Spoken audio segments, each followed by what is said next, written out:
ನಮಸ್ಕಾರ ಎಲ್ರಿಗೂ ವಿದ್ಯಾ ಬ್ಲಾಗ್ಸ್ ಇನ್ ಕನ್ನಡ ಚಾನಲ್ಗೆ ಸ್ವಾಗತ. ಇವತ್ತು ನಾನು ಮನೆಯಲ್ಲೇ ತುಂಬ ಸುಲಭವಾಗಿ ಹೇಗೆ ಪಿಜ್ಜಾ ಮಾಡ್ಬೋದು ಅಂತ ಅನ್ನೋದನ್ನು ಹೇಳ್ಕೊಡ್ತಾ ಇದ್ದೀನಿ. ಯಾವುದೇ ರೀತಿಯಾದಂಥ ಚೀಸ್ ಏನು ಬಳಸದೆ, ಹಾಗೆ ಪಿಜ್ಜಾ ಬೇಸ್ ಅಥವಾ ಪಿಜ್ಜಾ ಡೋ ನಾವೇನು ಮಾಡ್ತೀವಲ್ಲ ಅದು ಏನೂ ಇಲ್ದಿರಾನೆ ಬ್ರೆಡ್ಡಲ್ಲಿ ಹೇಗೆ ಬ್ರೆಡ್ ಪಿಜ್ಜಾ ಮಾಡ್ಬೋದು ಅಂತ ಅನ್ನೋದನ್ನು ಹೇಳ್ಕೊಡ್ತಾ ಇದ್ದೀನಿ. ಇತ್ತೀಚೆಗೆ ಚಳಿ ಜಾಸ್ತಿ ಇರೋದ್ರಿಂದ ಸಾಯಂಕಾಲದಲ್ಲಿ ಏನಾದರೂ ಬಿಸಿ ಬಿಸಿಯಾಗಿ ತಿನ್ನಬೇಕು ಅಂತ ಮಕ್ಕಳು ಹಠ ಮಾಡ್ತಿರ್ತಾರೆ, ಹಾಗೆ ಮನೆಯಲ್ಲಿರೋರೆಲ್ಲರೂ ಕೇಳ್ತಾರೆ. ಸೊ ಹಾಗಾಗಿ ನೀವು ಈ ಒಂದು ಬ್ರೆಡ್ ಪಿಜ್ಜಾನ ಟ್ರೈ ಮಾಡಿ. ಆದಷ್ಟು ಎಲ್ಲ ಇಂಗ್ರೀಡಿಯೆಂಟ್ಸು ಮನೆಯಲ್ಲಿರುವಂಥ ಇಂಗ್ರೀಡಿಯೆಂಟ್ಸೇ ಬಳಸ್ತಾ ಇದ್ದೀನಿ. ಬ್ರೆಡ್ ಒಂದಿಲ್ಲ ಅಂತಂದರೆ ಕೊಂಡ್ಕೊಳ್ಬೇಕಾಗತ್ತೆ. ಈಗ ನಾನು ಮೊದಲನೇದಾಗಿ ರೆಡ್ ಸಾಸನ್ನು ರೆಡಿ ಮಾಡ್ಕೊಳ್ತಾ ಇದ್ದೀನಿ. ರೆಡ್ ಸಾಸ್ ಮಾಡ್ಕೊಳ್ಳೋದಕ್ಕೆ ಯಾವುದಾದ್ರೂ ಟೊಮೆಟೊ ಕೆಚಪ್ಪನ್ನು ನೀವು ಹಾಕ್ಕೊಳ್ಬೋದು. ಈಗ ನಾನಿಲ್ಲಿ ಒಂದು 3 ಟೇಬಲ್ ಸ್ಪೂನಷ್ಟು ಟೊಮೆಟೊ ಕೆಚಪನ್ನು ಹಾಕ್ಕೊಂಡು, ಹಾಗೆ ನೀವು ಪಿಜ್ಜಾ ತೊಗೊಂಡವಾಗ ಈ ಆರಿಗ್ಯಾನೋ ಮತ್ತು ಚಿಲ್ಲಿ ಫ್ಲೇಕ್ಸ್ ಎಲ್ಲ ಬರುತ್ತಲ್ಲ ಅದನ್ನು ನೀವು ಬಳಸ್ಕೊಳ್ಬೋದು. ಇಲ್ಲಾಂದರೆ ಮಿಕ್ಸ್ಡ್ ಹರ್ಬ್ಸ್ ಸಿಗುತ್ತಲ್ಲ ಅದನ್ನಾದರೂ ಬಳಸ್ಕೋಬೋದು. ನಾನಿಲ್ಲಿ 2 ಸ್ಯಾಚೆಸ್ಟಷ್ಟು ಹಾಕ್ಕೊಳ್ತಾ ಇದ್ದೀನಿ. ಅಕಸ್ಮಾತ್ ನಿಮ್ಮ ಹತ್ರ ಈ ಮಿಕ್ಸ್ಡ್ ಹರ್ಬ್ಸು ಇಲ್ಲ ಮತ್ತು ಆರಿಗ್ಯಾನೂ ಇಲ್ಲ ಅಂತ ಅನ್ನೋದಾದರೆ ಅದಕ್ಕೂ ಆಪ್ಷನ್ ಇದೆ, ನಾನು ಮುಂದೆ ತಿಳಿಸ್ತೀನಿ. ಹಾಗೆ ಇಲ್ಲಿ ಚಿಲ್ಲಿ ಫ್ಲೇಕ್ಸನ್ನು ಸಹ ಹಾಕ್ಕೊಳ್ತಾ ಇದ್ದೀನಿ. ಚಿಲ್ಲಿ ಫ್ಲೇಕ್ಸ್ ಇಲ್ಲ ಅಂತಂದರೆ ಗೊತ್ತಲ್ಲ, ನಾರ್ಮಲಾಗಿ ರೆಡ್ ಚಿಲ್ಲಿನ ಡ್ರೈ ರೋಸ್ಟ್ ಮಾಡಿಬಿಟ್ಟು ಪೌಡರ್ ಮಾಡ್ಕೊಂಡು ಹಾಕ್ಕೊಳ್ಬೋದು.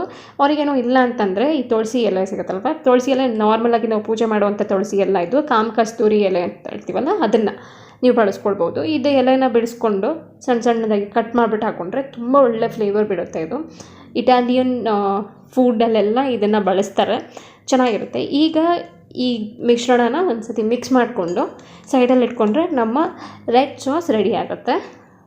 ಯೂಶ್ವಲಿ ಪಿಜ್ಜಾಗಿ ಇನ್ನು ಸ್ವಲ್ಪ ಬೇರೆ ಟೆಕ್ನಿಕಲ್ಲಿ ಮಾಡ್ತಾರೆ, ಇದು ತುಂಬ ಸುಲಭವಾಗಿ ಮಾಡ್ತಾ ಇರೋವಂಥ ಟೆಕ್ನಿಕ್ ಇದು. ಹಾಗೆ ಇಲ್ಲಿ ನಾನು ಚೀಸ್ ಬದಲಾಗಿ ಒಂದು ವೈಟ್ ಸಾಸ್ನ ರೆಡಿ ಮಾಡ್ಕೊಳ್ತಾ ಇದ್ದೀನಿ. ಈ ವೈಟ್ ಸಾಸ್ ಮಾಡೋದಕ್ಕೆ ಮೈದಾ ಬೇಕಾಗುತ್ತೆ. 1 ಟೇಬಲ್ ಸ್ಪೂನಷ್ಟು ಮೈದಾಗೆ 2 ಟೇಬಲ್ ಸ್ಪೂನಷ್ಟು ಬಟರ್ ಬೇಕಾಗುತ್ತೆ. ಹಾಗಿದ್ದರೆ ಕನ್ಸಿಸ್ಟೆನ್ಸಿ ತುಂಬ ಚೆನ್ನಾಗಿರುತ್ತೆ. ಅದ್ರ ಜೊತೆಯಲ್ಲಿ ಹಾಲು ಬೇಕಾಗುತ್ತೆ. ಹಾಲನ್ನು ನಾನಿಲ್ಲಿ ಕಾಯಿಸ್ಬಿಟ್ಟು ಇಟ್ಕೊಂಡಿದ್ದೀನಿ. ಇದು ಅರ್ಧ ಲೀಟರ್ ಹಾಲು ಬಳಸ್ಕೊಳ್ಳೋದಿಲ್ಲ, ಬರೀ 1 ಕಪ್ ಅಷ್ಟೇ ಹಾಲು ಬೇಕಾಗುತ್ತೆ. ಈ ರೇಷಿಯೋನಲ್ಲಿ ಮಾಡ್ಕೊಳ್ಳೋಣ. ಈಗ ಅದು ಮಾಡ್ಕೊಳ್ಳೋದಕ್ಕೆ ಒಂದು ಪ್ಯಾನ್ನ ಬಿಸಿಗೆ ಇಟ್ಕೊಂಡಿದ್ದೀನಿ. ಈ ಪ್ಯಾನ್ ಬಿಸಿ ಆಗಲಿ. ಈಗ ಇಲ್ಲಿ ಪ್ಯಾನ್ ಬಿಸಿಯಾಗಿರೋಂಥ ಪ್ಯಾನ್ಗೆ 2 ಟೇಬಲ್ ಸ್ಪೂನಷ್ಟು ಬಟರನ್ನು ಸೇರಿಸ್ಕೊಂಡಿದ್ದೀನಿ. ಈಗ ಬೆಣ್ಣೆ ಪೂರ್ತಿಯಾಗಿ ಕರಗಲಿ. ನೆನಪಿರಲಿ, ಬೆಣ್ಣೆ ಕರಗಬೇಕಾದ್ರೆ ಸೀದಿಸ್ಕೊಳ್ಬೇಡಿ. ಸೀದಿಸ್ಕೊಂಡ್ರೆ ಅದು ಬೇರೆ ಸಾಸ್ ಆಗುತ್ತೆ, ಆ ಟೇಸ್ಟ್ ಅಷ್ಟು ಚೆನ್ನಾಗಿರೋದಿಲ್ಲ. ಈ ಪಿಜ್ಜಾ ರೆಸಿಪಿಗೆ ಚೆನ್ನಾಗಿರೋದಿಲ್ಲ, ಬೇರೆ ರೆಸಿಪಿಗೆ ನೀವು ಅದನ್ನು ಬಳಸ್ಕೊಳ್ಬೋದು. ಈಗ ಇಲ್ಲಿ ಬೆಣ್ಣೆ ನೀಟಾಗಿ ಕರಗಿದೆ ನೋಡಿ. ಇಷ್ಟು ಮಟ್ಟಿಗೆ ಕರಗಿದ ತಕ್ಷಣವೇ ನಾವು ಇದಕ್ಕೆ ಮೈದಾನ ಸೇರಿಸ್ಕೊಳ್ಬೇಕು. ಮೈದಾನ ಸೇರಿಸ್ಕೊಳ್ಬೇಕಾದ್ರೆ ಇನ್ ಕೇಸ್ ನಿಮ್ಮ ಪ್ಯಾನ್ ತುಂಬ ಬಿಸಿ ಇತ್ತು ಅಂದರೆ ಆಫ್ ಮಾಡ್ಕೊಳ್ಳಿ, ಪರವಾಗಿಲ್ಲ. ಇಲ್ಲ ಸ್ವಲ್ಪ ಮೀಡಿಯಮ್ ಆಗಿ ಬಿಸಿ ಇದೆ, ತಿರುಗಿಸ್ಕೊಳ್ಬೋದು ಅಂತ ಅನ್ನೋದಿತ್ತು ಅಂದರೆ ಸ್ವಲ್ಪನೇ ಮೈದಾನ ಹಾಕ್ಕೊಂಡು ಬೆಣ್ಣೆ ಜೊತೆಯಲ್ಲಿ ಮಿಕ್ಸ್ ಮಾಡ್ತಾ ಬನ್ನಿ. ಒಟ್ಟಿಗೆ ಹಾಕಕ್ಕೆ ಹೋದರೆ ತುಂಬ ಗಂಟಾಗಿಬಿಡುತ್ತೆ, ನಿಮಗೆ ಮಿಕ್ಸ್ ಮಾಡ್ಕೊಳ್ಳೋದಕ್ಕೆ ಕಷ್ಟ ಆಗುತ್ತೆ. ಆ ಗಂಟೆಲ್ಲ ಬಿಡಿಸೋದು ಸ್ವಲ್ಪ ಕಷ್ಟ ಆಗುತ್ತೆ. ಅದಕ್ಕೋಸ್ಕರ ಸ್ವಲ್ಪನೇ ಸೇರಿಸ್ಕೊಂಡು ನೀಟಾಗಿ ಒಂದು ಮೈದಾ ಮತ್ತು ಬೆಣ್ಣೆ ಎರಡೂ ಮಿಕ್ಸ್ ಆಗೋ ರೀತಿಯಲ್ಲಿ ನೋಡ್ಕೊಳ್ಳಿ. ನಾನು ಮೊದಲೇ ಹೇಳ್ದಂಗೆ ಇನ್ ಕೇಸ್ ನಿಮ್ಮ ಪ್ಯಾನ್ ತುಂಬ ಬಿಸಿ ಇದ್ದು ಮೈದಾ ಹಿಟ್ಟನ್ನು ಬೆಣ್ಣೆ ಜೊತೆಯಲ್ಲಿ ಮಿಕ್ಸ್ ಮಾಡಬೇಕಕ್ಕೆ ಕಷ್ಟ ಆಗ್ತಿದೆ ಅನ್ನೋವಾಗ ಸ್ಟವ್ನ ಆಫ್ ಮಾಡ್ಕೊಂಡಿದ್ರೆ ಈ ಟೈಮಲ್ಲಿ ನೀವು ಸ್ಟವ್ನ ಆನ್ ಮಾಡಿಬಿಟ್ಟು ಕಮ್ಮಿ ಊರಿನಲ್ಲಿ ಇಟ್ಕೊಂಡು ಹಾಲನ್ನು ಸೇರಿಸ್ಕೊಳ್ಬೋದು. ಈಗ ನಾನು ಸ್ವಲ್ಪನೇ ಹಾಲನ್ನು ಸೇರಿಸ್ಕೊಂಡು ಬೆಣ್ಣೆ ಮತ್ತು ಮೈದಾದ ಜೊತೆ ಮಿಕ್ಸ್ ಮಾಡ್ತಾಯಿದ್ದೀನಿ ನೋಡಿ. ಹಾಲು ಹಾಕಿದ ತಕ್ಷಣ ಒಂದು ಗಂಟಾಗಿ ಸೇರ್ಕೊಳ್ತಾ ಇದೆ. ಆಗ ಸೇರ್ಕೊಂಡಿದ ನಂತರ ಮತ್ತೆ ಇನ್ನು ಸ್ವಲ್ಪ ಹಾಲನ್ನು ಸೇರಿಸ್ಕೊಂಡು ನಾವು ಮಿಕ್ಸ್ ಮಾಡ್ಕೊಳ್ಬೇಕಾಗತ್ತೆ. ಒಂದೇ ಸತಿಗೆ ನೀವೇನಾದರೂ ಹಾಲನ್ನು ಹಾಕಿಬಿಟ್ರೆ ತುಂಬ ದೊಡ್ಡದಾಗಿ ಗಂಟಾಗ್ಬಿಡುತ್ತೆ. ಆಮೇಲೆ ಅದನ್ನು ಮಿಕ್ಸ್ ಮಾಡ್ಕೊಳ್ಳೋದು ಅಥವಾ ಬಿಡಿಸೋದು ಕಷ್ಟ ಆಗುತ್ತೆ. ಅದಕ್ಕೋಸ್ಕರ ಸ್ವಲ್ಪನೇ ಹಾಲನ್ನು ಹಾಕ್ಕೊಂಡು ಮೈದಾ ಜೊತೆಯಲ್ಲಿ ಚೆನ್ನಾಗಿ ಇದನ್ನು ಮಿಕ್ಸ್ ಮಾಡ್ಕೊಳ್ಬೇಕು. ಈ ರೀತಿ ಮಾಡ್ಕೊಳ್ತಾ ಬಂದವಾಗ ಒಂದು ಒಳ್ಳೆ ರೀತಿಯಲ್ಲಿ ಸಾಸ್ ರೆಡಿ ಆಗುತ್ತೆ. ಈ ಸಾಸನ್ನು ವೈಟ್ ಸಾಸ್ ಅಂತಲೂ ಹೇಳ್ತಾರೆ. ಈ ಸಾಸನ್ನು ಬಳಸ್ಕೊಂಡು ನಾವು ಪಾಸ್ತಾ ಮಾಡ್ಬೋದು ಅಥವಾ ಸ್ಪೆಗೆಟಿ, ಈ ಥರ ತುಂಬ ವೆರೈಟಿ ಡಿಶಸನ್ನು ಮಾಡ್ಬೋದು. ನಾನು ಆಲ್ರೆಡಿ ಪಾಸ್ತಾನ ಮಾಡೋದನ್ನು ಅಪ್ಲೋಡ್ ಮಾಡಿದ್ದೀನಿ.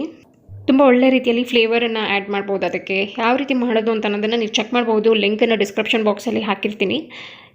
ಈಗ ಇಲ್ಲಿ ನಾವು ಸಾಸ್ ಕನ್ಸಿಸ್ಟೆನ್ಸಿ ಹೇಗಿದೆ ಅಂತ ಅನ್ನೋದಾದರೆ ನೋಡಿ, ಸ್ವಲ್ಪ ಅಲ್ಲಲ್ಲಿ ಗಂಟಿದೆ.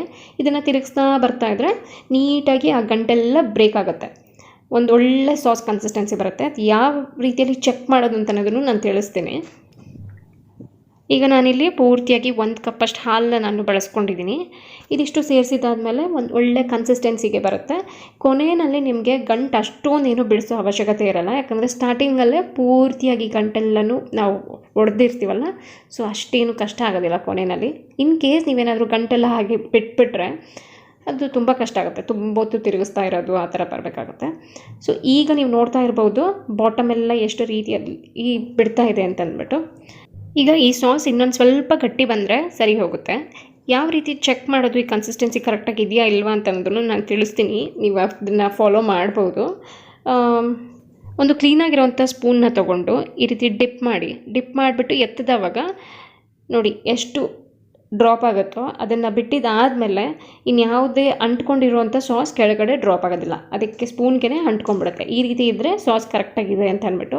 ಅದಲ್ದಿರ ಇನ್ನೂ ಒಂದು ಮೆಥಡ್ ಏನು ಅಂತಂದರೆ ಈ ರೀತಿ ನೋಡಿ, ಸ್ಪೂನ್ ಹಿಂದೆ ಕಡೆಗೆ ಎತ್ಕೊಂಡಿದ್ದಾದಮೇಲೆ ಒಂದೇ ಒಂದು ಗೀಟನ್ನು ಹಾಕಬೇಕಾಗತ್ತೆ ಮಧ್ಯದಲ್ಲಿ. ನೋಡಿ ಈ ರೀತಿ ಹಾಕಿದಾಗ ಯಾವುದೇ ಸಾಸ್ ಮತ್ತೆ ಜಾಯ್ನ್ ಆಗೋಲ್ಲ. ಆ ರೀತಿ ಇದ್ದಾವಾಗ ಸಾಸ್ ಕರೆಕ್ಟಾಗಿದೆ ಅಂತ ಅಂದ್ಬಿಟ್ಟು ಅರ್ಥ ಇದೆ. ಸೊ ಈಗ ನಮ್ಮ ವೈಟ್ ಸಾಸ್ ರೆಡಿಯಾಗಿದೆ. ಇದನ್ನು ನಾವು ಚೀಸ್ ಬದಲಾಗಿ ಬಳಸ್ಕೊಳ್ತೀವಿ. ಆರ್ತಾ ಇದನ್ನು ಇನ್ನೂ ಗಟ್ಟಿಯಾಗ್ತಾ ಬರುತ್ತೆ. ಸೊ ಈ ಕನ್ಸಿಸ್ಟೆನ್ಸಿಯಲ್ಲಿದ್ದರೆ ನಾವು ಆಮೇಲೆ ಬ್ರೆಡ್ ಮೇಲೆ ಅಪ್ಲೈ ಮಾಡ್ಕೊಳ್ಳೋದಕ್ಕೆ ಸರಿ ಹೋಗುತ್ತೆ. ತುಂಬ ಜನಕ್ಕೆ ಚೀಸ್ ಇಷ್ಟ ಆಗಲ್ಲ ಅಂಥವರು ಈ ರೀತಿಯಲ್ಲಿ ನೀವು ಇದನ್ನು ಬಳಸ್ಕೊಳ್ಬೋದು. ಆ ಚೀಸ್ ಏನು ಟೇಸ್ಟ್ ಕೊಡುತ್ತೋ ಅದೇ ಟೇಸ್ಟೇ ಕೊಡುತ್ತೆ ನಮಗಿದ್ರಲ್ಲೂ. ಈಗ ನಮ್ಮ ರೆಡ್ ಸಾಸ್ ರೆಡಿಯಾಗಿದೆ, ವೈಟ್ ಸಾಸ್ ರೆಡಿಯಾಗಿದೆ. ಹಾಗೆ ಇಲ್ಲಿ ನಾನು ತರಕಾರಿಗಳನ್ನ ಕಟ್ ಮಾಡಿ ಇಟ್ಕೊಂಡಿದ್ದೀನಿ. ಈರುಳ್ಳಿ, ಟೊಮ್ಯಾಟೊ ಮತ್ತು ಕ್ಯಾಪ್ಸಿಕಮ್ ಮನೆಯಲ್ಲಿ ಯಾವುದಿರುತ್ತೋ ಆ ತರಕಾರಿನ ಬಳಸ್ಕೊಳ್ಬೋದು. ಸ್ವೀಟ್ ಕಾರ್ನ್, ಮಶ್ರೂಮ್ ಈ ಥರದ ತರಕಾರಿಗಳನ್ನ ನೀವು ಬಳಸ್ಕೊಳ್ಬೋದು. ಈಗ ನಾನು ಬ್ರೆಡ್ ಮೇಲೆ ಯಾವ ರೀತಿ ಅರೇಂಜ್ ಮಾಡ್ಕೊಳ್ಳೋದು ಅಂತ ತೋರಿಸ್ತೀನಿ. ವೈಟ್ ಬ್ರೆಡ್ ಅಥವಾ ಬ್ರೌನ್ ಬ್ರೆಡ್, ವೀಟ್ ಬ್ರೆಡ್ ಯಾವುದಾದ್ರೂ ನೀವು ಬಳಸ್ಕೊಳ್ಳಿ. ನಾನಿವಾಗ ವೈಟ್ ಬ್ರೆಡ್ಡಿಗೆ ಸ್ವಲ್ಪ ಮತ್ತು ಬ್ರೌನ್ ಬ್ರೆಡ್ಡಿಗೆ ಸ್ವಲ್ಪ ಮಾಡ್ತೀನಿ. ಈಗ ಬ್ರೆಡ್ ಮೇಲೆ ಮೊದಲು ನಾವು ರೆಡ್ ಸಾಸ್ ಏನು ರೆಡಿ ಮಾಡಿಟ್ಕೊಂಡಿದ್ವಲ್ಲ ಅದನ್ನು ಒಂದು ಲೇಯರಾಗಿ ಸ್ಪ್ರೆಡ್ ಮಾಡ್ಕೊಳ್ಳೋಣ. ನಿಮಗೆ ಎಷ್ಟು ಥಿಕ್ನೆಸ್ ಬೇಕು ಅಂತ ಅನ್ನೋದ್ರ ಮೇಲೆ ನೀವು ಇದನ್ನು ಜಾಸ್ತಿಯಾಗಿ ಅಪ್ಲೈ ಮಾಡ್ಕೊಳ್ಬೋದು ಅಥವಾ ಕಮ್ಮಿಯಾಗೂ ಸಹ ಅಪ್ಲೈ ಮಾಡ್ಕೊಳ್ಬೋದು. ಹಾಗೆ ಖಾರ ಮತ್ತು ಫ್ಲೇವರ್ ಏನು ನಾವು ಹಾಕಿರ್ತೀವಲ್ಲ, ಇಟಾಲಿಯನ್ ಹರ್ಬ್ಸ್ ಫ್ಲೇವರ್ ಹಾಕಿರ್ತೀವಲ್ಲ ಅದನ್ನು ಅಷ್ಟೇ ನಿಮಗೆ ಹೆಚ್ಚಿಗೆ ಬೇಕು ಅಂತಂದರೆ ಹೆಚ್ಚಿಗೆ ಹಾಕ್ಕೊಳ್ಬೋದು, ಕಮ್ಮಿ ಬೇಕು ಅಂದರೆ ಕಮ್ಮಿನೂ ಹಾಕ್ಕೊಳ್ಬೋದು. ರೆಡ್ ಸಾಸ್ ಎಲ್ಲ ಅಪ್ಲೈ ಮಾಡಿದಾದಮೇಲೆ ಈಗ ನೆಕ್ಸ್ಟು ವೈಟ್ ಸಾಸ್ನ ಅಪ್ಲೈ ಮಾಡ್ತಾಯಿದ್ದೀನಿ. ಇದು ಚೀಸ್ ಹಾಕಿ ನಮಗೆ ಒಳ್ಳೆ ಟೆಕ್ಸ್ಚರನ್ನು ಕೊಡುತ್ತೆ. ಇದು ಒಂದು ಲೇಯರ್ನ ಸ್ಪ್ರೆಡ್ ಮಾಡ್ಕೊಳ್ಳೋಣ.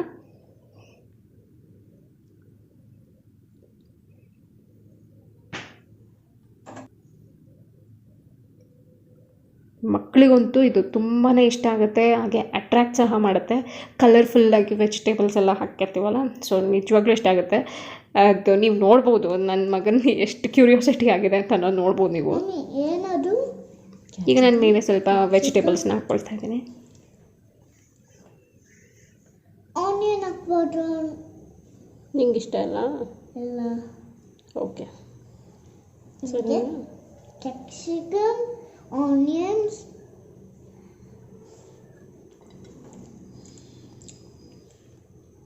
ಮಮ್ಮಿ ಒಂದು ಟೊಮೆಟೊ ಹಾಕು ಪ್ಲೀಸ್. ಟೊಮೆಟೊನಾ? ಟೊಮೆಟೊ ನನಗೆ ಬೇಕು. ಓಕೆ, ಟೊಮೆಟೊ ತಿಂತೀನಿ. ಸರಿ. ಮತ್ತು ಗ್ರೀನ್ ಟೊಮೆಟೊ ಹಾಕ್ಬೋದು. ಮತ್ತು ಅದು ಕಾಯಿ ಆಗುತ್ತೆ. ಕಾಯಿ ನೀವು ಕಿತ್ಬಿಟ್ಟಲ್ಲ ಗ್ರೀನ್ ಟೊಮ್ಯಾಟೊನ. ಏನಂತೆ?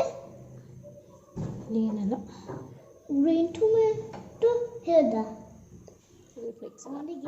ಈಗ ಕೊನೆಯಲ್ಲಿ ಮತ್ತೆ ಇನ್ನೂ ಒಂದು ಸ್ವಲ್ಪ ಮೇಲೆ ಆರಿಗ್ಯಾನೋ ಮತ್ತು ಚಿಲ್ಲಿ ಫ್ಲೇಕ್ಸನ್ನು ನೀವು ಹಾಕ್ಕೊಳ್ಬೋದು ಅಥವಾ ಬರೀ ಆರಿಗ್ಯಾನೋನಾದರೂ ಹಾಕ್ಕೊಬೋದು. ಫ್ಲೇವರ್ ತುಂಬ ಚೆನ್ನಾಗಿ ಕೊಡುತ್ತೆ. ಆ ತರಕಾರಿ ಮೇಲೆಲ್ಲ ಫ್ಲೇವರ್ ಬಿಟ್ಟವಾಗ ಚೆನ್ನಾಗಿರುತ್ತೆ. ಡ್ಯಾಡಿಗೆ ನಾನು ಕೊಡಲ್ಲ.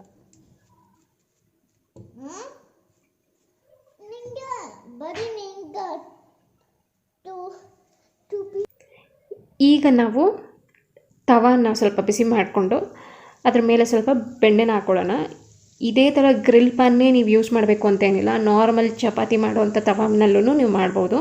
ಅದ್ರ ಮೇಲೇನು ಬೆಣ್ಣೆನ ಹಾಕಿದ್ರೆ ಸ್ವಲ್ಪ ಟೇಸ್ಟ್ ಚೆನ್ನಾಗಿರುತ್ತೆ. ಈಗ ಬೆಣ್ಣೆ ಎಲ್ಲ ನೀಟಾಗಿ ಕರಗಿದೆ.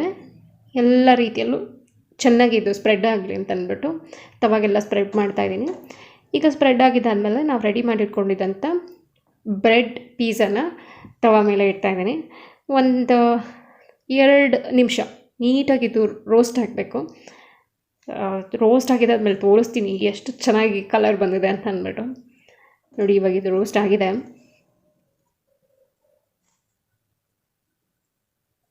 ನೋಡ್ತಾ ಇದ್ರೇ ತುಂಬ ಅಟ್ರಾಕ್ಟ್ ಆಗಿದೆ. ನೋಡಿ ಇಲ್ಲಿ ಎಷ್ಟು ಚೆನ್ನಾಗಿ ಕಲರೆಲ್ಲ ಬಿಟ್ಟಿದೆ ಅಂದ್ಬಿಟ್ಟು. ಆ ಚೀಸ್ ಥರ ಏನು ನಾವು ಮಾಡಿದ್ದೀವಲ್ಲ ಅದು ಎಷ್ಟು ಸಾಫ್ಟಾಗಿ ಆಗಿದೆ ನೋಡಿ. ನನಗೊಂದು ನೋಡ್ತಾ ಇದ್ರೇ ತಿನ್ನಬೇಕು ಅಂತ ಅನ್ನಿಸ್ತಾ ಇದೆ. ಡಿಫ್ರೆಂಟಾಗಿ ಕಟ್ ಮಾಡಿಕೊಂಡು ನೀವು ಎಂಜಾಯ್ ಮಾಡ್ಬೋದು. ನೋಡಿ ಕಟ್ ಮಾಡಿದವಾಗ್ಲೂ ಅಷ್ಟೇ ಸ್ವಲ್ಪ ಚೀಸೆಲ್ಲ ಸ್ಪ್ರೆಡ್ಡಾಗಿ ಗಮ್ ಥರ ಎಲ್ಲ ಬಿಡೋದಲ್ಲ ಆ ಥರ ಬಿಡುತ್ತೆ. ಅದರ ನಾರ್ಮಲ್ ಚೀಸ್ ಅಷ್ಟು ಬರ್ದಿರೋ ಇದ್ರೂ ಅದರ ಎಫೆಕ್ಟ್ ಸ್ವಲ್ಪ ಆದರೂ ಇದ್ದೇ ಇರುತ್ತೆ. ನಿಮಗೂ ಈ ಒಂದು ವಿಡಿಯೋ ಇಷ್ಟ ಆಯಿತು ಅಂತ ಭಾವಿಸ್ತೀನಿ. ಇಷ್ಟ ಆಗಿದ್ರೆ ಪ್ಲೀಸ್ ಒಂದು ಲೈಕ್ ಬಟನ್ನ ಕ್ಲಿಕ್ ಮಾಡಿ. ಹಾಗೆ ಇನ್ನೂ ಜಾಸ್ತಿ ಇಷ್ಟ ಆಯಿತು ಅಂತಂದರೆ ಶೇರ್ ಬಟನ್ನ ಕ್ಲಿಕ್ ಮಾಡೋದನ್ನು ಮರಿಬೇಡಿ. ಹಾಗೆ ಇನ್ನೂ ನನ್ನ ಚಾನಲ್ಗೆ ಸಬ್ಸ್ಕ್ರೈಬ್ ಆಗಿಲ್ಲ ಅಂದರೆ ಈ ಕೂಡಲೇ ಸಬ್ಸ್ಕ್ರೈಬ್ ಬಟನ್ನ ಕ್ಲಿಕ್ ಮಾಡಿ. ಪಕ್ಕದಲ್ಲೇ ಬರುವಂಥ ಗಂಟೆನ ಬಡಿಯೋದನ್ನು ಮರಿಬೇಡಿ. ಗಂಟೆನ ನೀವು ಬಡ್ದಿಲ್ಲ ಅಂತಂದರೆ ನಾನು ಹಾಕೋ ವಿಡಿಯೋ ನೋಟಿಫಿಕೇಷನ್ ನಿಮಗೆ ತಲುಪೋದಿಲ್ಲ. ಅದಕ್ಕೋಸ್ಕರ ನೀವು ಗಂಟೆನ ಬಡಿದ್ಬಿಟ್ಟು ಪಕ್ಕದಲ್ಲೇ ಬರುವಂಥ ಆಲ್ ಅನ್ನೋ ಬಟನನ್ನು ಸಹ ಕ್ಲಿಕ್ ಮಾಡಬೇಕಾಗತ್ತೆ. ನಿಮ್ಮ ಅಭಿಪ್ರಾಯನ ನೀವು ನನಗೆ ತಿಳಿಸ್ಬೇಕು ಅಂತ ಅನ್ನೋದಾದರೆ ಕಾಮೆಂಟ್ ಸೆಕ್ಷನ್ನಲ್ಲಿ ಕಾಮೆಂಟ್ ಮಾಡಿ, ಅದು ನನಗೆ ತಲುಪುತ್ತೆ. ಮತ್ತೊಂದು ವಿಡಿಯೋನಲ್ಲಿ ಮತ್ತೆ ಸಿಗ್ತೀನಿ. ಅಲ್ಲಿವರೆಗೂ ಟೇಕ್ ಕೇರ್. ಬಾಯ್ ಬಾಯ್.